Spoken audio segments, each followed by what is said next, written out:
Oke, baik. Assalamualaikum warahmatullahi taala wabarakatuh.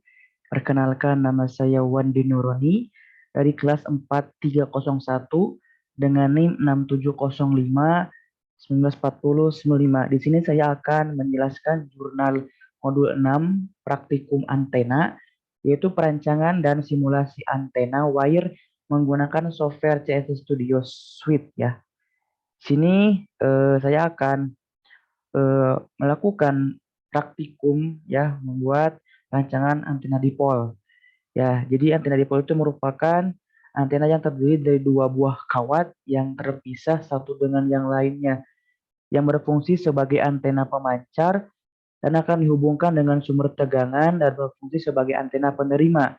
Nah, antena dipol ini memiliki polaradiasi omnidireksional yang dapat memancarkan energi rata ke semua arah. Jadi di sini saya akan menampilkan beberapa medan jauh, kemudian juga ada medan dekat ya teman-teman.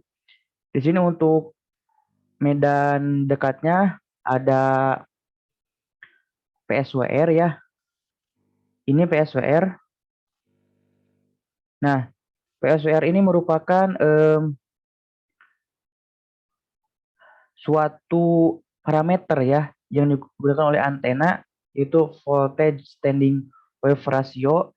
Itu merupakan suatu perbandingan antara tegangan maksimum dan tegangan minimum yang terjadi pada saluran yang tidak sesuai atau match ya. Jadi di sini di VSWR ini kita lihat bahwasanya didapatkan untuk frekuensi 5 giga untuk VSWR ini, untuk antena dipol ini terdapat dapat nilai untuk PSWR yaitu 1,0117 gitu ya. Jadi untuk PSWR ini sangat baik karena untuk PSWR itu sangat baik itu ketika di bawah 2 gitu ya. Jadi kurang dari 2 itu PSWR itu bagus. Selanjutnya di sini kita akan menghitung return loss. Nah, untuk return loss di sini ya, kita dapatkan minus 41,25.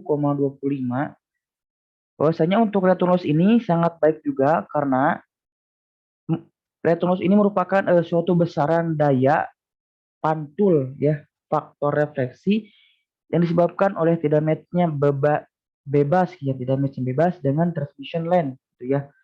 Jadi untuk return loss ini sangat baik dengan mendapatkan nilai minus 41 dB dengan frekuensi 5 GHz. Nah, untuk nilai return loss yang baik itu di bawah minus 10 ya, teman-teman. Jadi semakin tinggi ininya minusnya, maka semakin bagus untuk dari return loss tersebut gitu ya. Selanjutnya di sini ada bandwidth ya teman-teman. Nah, bandwidth ini merupakan suatu parameter, yaitu rentang frekuensi di mana performansi antena yang bergantung pada beberapa karakteristik berada pada standar tertentu ya. Jadi bandwidth yang kita miliki ini, yang kita dapat tuh memiliki ada untuk parameter pertama sebelah kiri itu 4,7547 dengan return loss minus 10 gitu ya untuk titik ampu dari bandwidth tersebut, dan untuk di rentang sebelah kanan itu memiliki nilai 5,2862.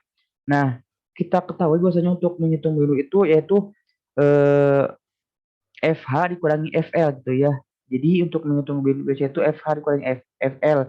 Untuk FH-nya itu 5,2862 dikurangi 4,7547. Didapatkan nilai sebesar 0,53115 GHz. Jadi untuk bandwidth-nya itu, untuk ABS-nya itu atau absolute bandwidth itu terdapat nilai 0,5315. Untuk FBW ya, untuk functional bandwidth itu dengan rumus FH dikurangi FL per FH ditambah FL dibagi 5 ya, dikali 100. Jadi untuk ini, untuk frekuensinya itu 5 dan didapatkan nilai sebesar 10,586%.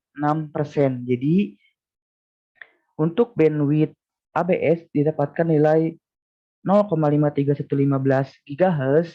Untuk FBW didapatkan nilai bandwidth 10,586%. Nah, untuk bandwidth tersebut. Selanjutnya di sini kita akan menghitung medan jauh ya. Medan jauh tuh ada gain, direktivitas, polarisasi, dan ada polarisasi ya. Jadi untuk yang pertama kita akan melihat terlebih dahulu ya untuk gain dan direktivitas itu ya.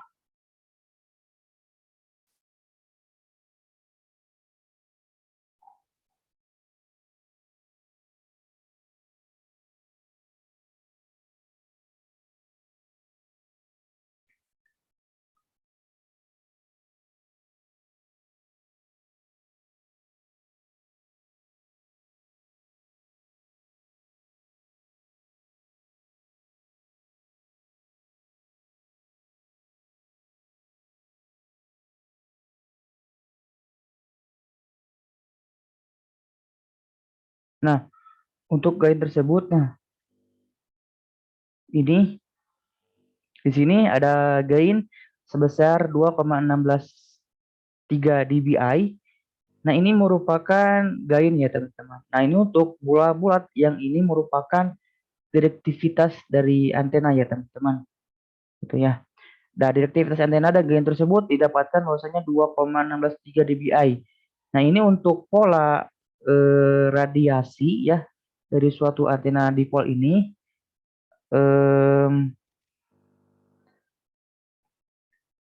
yaitu berbentuk seperti donat ini ya. Jadi ini merupakan pola radiasi omnidireksional gitu ya. Jadi apa itu pola radiasi? Jadi pola radiasi itu merupakan suatu parameter ya pada fungsi untuk merepresentasikan grafik dari sifat radiasi antena gitu ya. Dan juga sebagai fungsi dari koordinat pada antena gitu ya. Jadi ada pola radiasi omnidireksional, unidireksional, dan juga pola radiasi bidireksional. Nah, ini untuk antena dipol ini memiliki gain 2,163 dBi dan untuk pola radiasinya itu pola radiasi omnidireksional. Selanjutnya di sini kita akan lanjut ke polarisasi gitu ya. Nah, untuk polarisasi ini kita bakal mengetahui gitu ya untuk polarisasinya ada polarisasi elevasi ini untuk polarisasi azimut. Selanjutnya di sini kita akan mencari polarisasi dari antena itu ya, antena dipol ini. Kita klik aja konstan pi.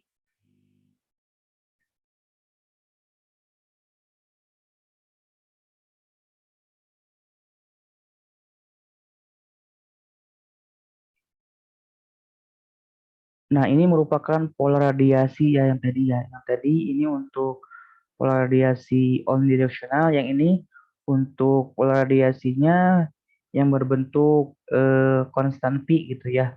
Di sini untuk pola radiasinya itu berbentuk seperti angka 8 dengan main loop 10 derajat gitu ya dengan angular width 3 dB yaitu sebesar 78,3 degree gitu, 38,3 gitu ya. Jadi di sini untuk dari pola radiasi itu didapatkan nilai sebesar seperti ini dengan frekuensi 5 Hz gitu ya.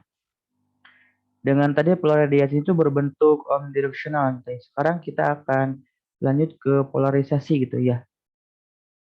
Nah, polarisasi itu merupakan suatu orientasi peramatan radiasi gelombang elektromagnetik yang dipancarkan oleh suatu antena gitu ya, di mana arah elemen antena terhadap permukaan bumi sebagai referensi lain.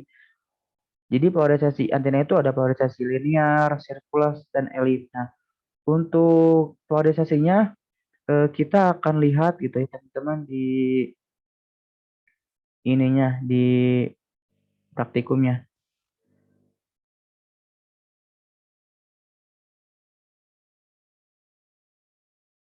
Nah, ini kita untuk polarisasinya itu polarisasi linear ya teman-teman. Dengan main loopnya itu 40 dB. Kenapa polarisasi linear? Karena jika ini untuk diklik linear scaling, ini akan menghasilkan 100 ya 100 ininya nilainya gitu ya. Sehingga untuk polarisasi linear itu nilainya itu tidak hingga gitu ya, tak hingga sehingga kita hanya bisa mengambil 40 dB saja untuk dari polarisasi antena dipol ini. Sehingga didapatkan untuk polarisasi antena dipol ini sebesar 40 dB dengan frekuensi 5 Hz. Nah, untuk itu dinamakan dengan polarisasi linear gitu ya, karena nilainya itu tak hingga gitu ya, teman-teman. Akselerasinya itu sebesar 40 dB. Oke, mungkin untuk praktikum jurnal kali ini cukup sekian. Terima kasih dari saya. Mohon maaf apabila ada kesalahan. Terima kasih. Wassalamualaikum warahmatullahi taala wabarakatuh.